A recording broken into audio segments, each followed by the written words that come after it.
முகம் இருளடைஞ்சிருக்குன்னு சொல்லுவாங்க. ஒரு சொல் நீங்க கேள்விப்பட்டிருப்பீங்களான்னு தெரியல. அதாவது இருளடைஞ்சிருக்குன்னா கருப்பா இருக்காங்கன்னு அர்த்தம் இல்ல. என்ன காம்ப்ளெக்ஷன்ல இருந்தாலும், "என்ன ஒரு மாரி பேய் அடிச்ச மாரி இருக்க, ஒரு மாதிரி இருக்கே மந்திச்சு விட்ட மாரி" அப்படிலாம் சனி பாதிப்பு. என்ன பண்றாங்கன்னே தெரியாது. அதே மாரி ரொம்ப ஸ்லோவா இருக்கிறது. ஸ்லோவா யோசிக்கிறது. கையில ஒரு பொருள வச்சுக்கிட்டே தேடுறது.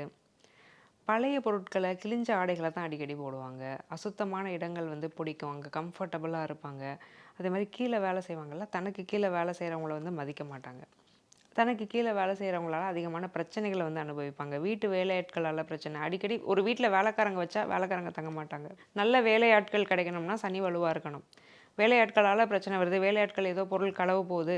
இல்ல அவங்க அடிக்கடி வேலைய விட்டுட்டு ஓடிடுறாங்க. இல்ல என்ட்ட தொழில் படிச்சு அவங்க போய் வேற ஒரு தொழில வச்சுட்டாங்க அப்படின்னா, சனி வீக். நயவஞ்சகத்தால அடிக்கடி பாதிக்கப்படுறது. சகுனி மகாபாரதத்துல உள்ள சகுனிய வந்து சனியுடைய அம்சம்னு சொல்லுவோம். நயவஞ்சகம், சூழ்ச்சி.